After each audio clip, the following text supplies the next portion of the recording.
This is Jack Stanley. Hi, this is Mark from South Korea. And we are both serious record collectors. I've been doing it, well, a lot longer than you've been alive, but you have amassed an amazing collection, and you are an archive and working with so many things in South Korea. In fact, today and yesterday you've been recording a lot of my bizarre stuff that I have here for the archive. There's so many different things. I always find it fun to ask someone who collects, how did this illness reach you? How did you, I've talked about it myself, but what about you? How did it start? I mean, you obviously have a family history. Please. So so it all started with my great grandfather, who I actually knew. So he actually lived quite a long time. So he collected his records, mostly 78s, obviously, starting in the late 20s when he was, when he was a college student in Japan. And he just played a few of these things for me when I was very little, and I just got instantly hooked by it. Like the whole sound, which was totally different to anything that I heard before, like cassettes or like CDs. It like totally different, charm to it. So I heard a lot of early, mostly these Japanese pressings of Western music, classical music and vocal recordings. So that's how I started. So I started by middle school. I started to collect seriously, and so there you have it. I mean, I have quite a lot, cabinets with records at this point. So. The disease has progressed. Oh yeah. Okay. Yeah, it's interesting. I know that you have a lot of vinyl copies of unique pieces, and also you have copies and originals of so many different things. I mean, in the channel you have on YouTube, Transforming Art, is incredible.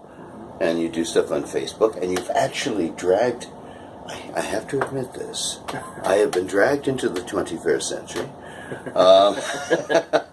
And I am joining Facebook. That's scary for me. I haven't done that yet, but you have done it. Let's see how it goes. Yeah. So we've been talking a lot and talking about various aspects of recording, and talking about singers, singers, and all these anecdotes. And Melba. John McCormick's definition of Melba was... Oh, yeah. Bitch. The bitch. Right, yes. Yes. You look up bitch in the dictionary, it has Nellie Melba's picture, of course. Yeah. But tell me more. What makes you tick? What excites you? What are you looking for? What do you like to find? Of course, I'm also a professional historian myself. I just got a master's degree on Korean history, and of course, but I'm specialist in Korean history, but I'm more generalist in all parts of human history in the general sense. And what really strikes me is that I'm really into there has been quite a lot of amazing progress and how to put this differentiating factors over the years for the throughout the last 2 centuries, early 20s, and starting in the early 20s up to the 21st century now.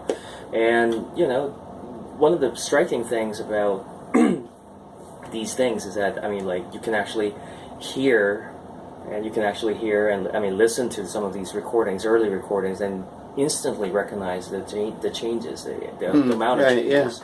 So it's an interesting thing. The 20th century is the first century that we actually get to gauge the change of dialects and styles of singing. Yeah, it's an amazing thing. All these, of course, I just finished the research on, some of the early, Korean spoken word recordings from the 1940s, but these Korean American recordings, and these people were migrated to the United States in the early 1900s, pre-19 mostly, and they still retained even though it was recorded in the 1940s, they still retained a lot of very early, late 19th and early 20th century Korean dialects and and grammar styles and so forth. So it was very interesting to say the least. So good. Yeah. And there's so many things I'd love to sit and talk with you about. And I'm recording this thing on my phone, which gives me about 8 to 10 minutes, and then it goes the way of the dodo.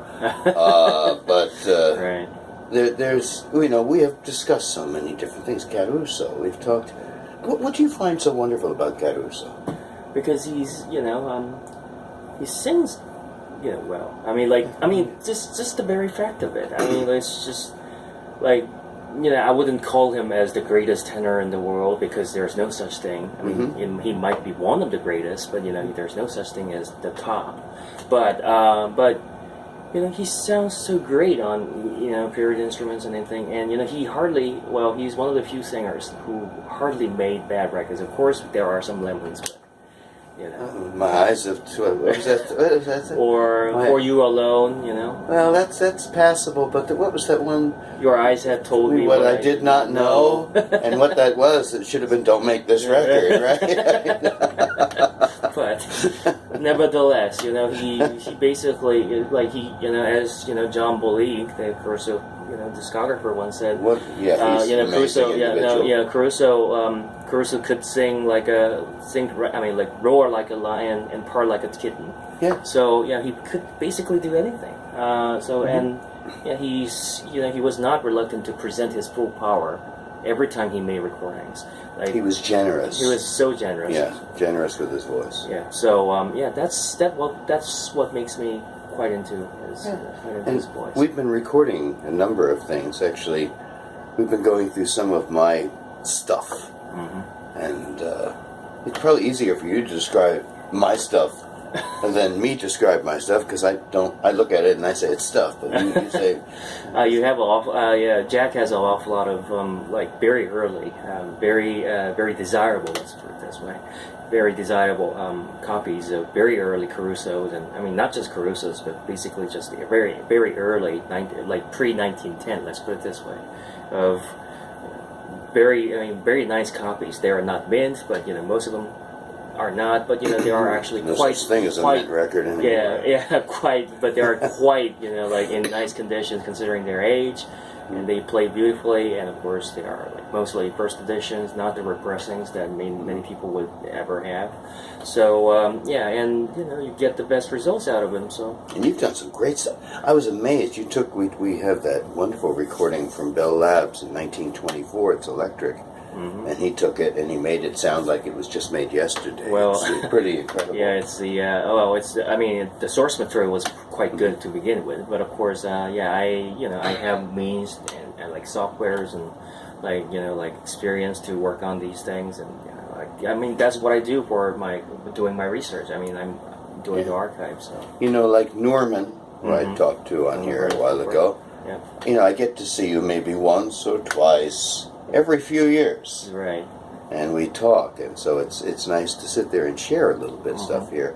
And I would love to have you talk about a myriad of things, and chat with you about it, because I still want to do a round table and get a lot of us old dinosaurs, and those of you who are young or are just starting with this.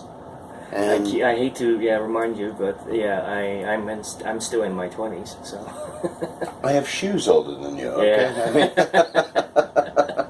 but it's interesting, the hobby of collecting, of sound recording and preserving sound. It's a 20th century thing.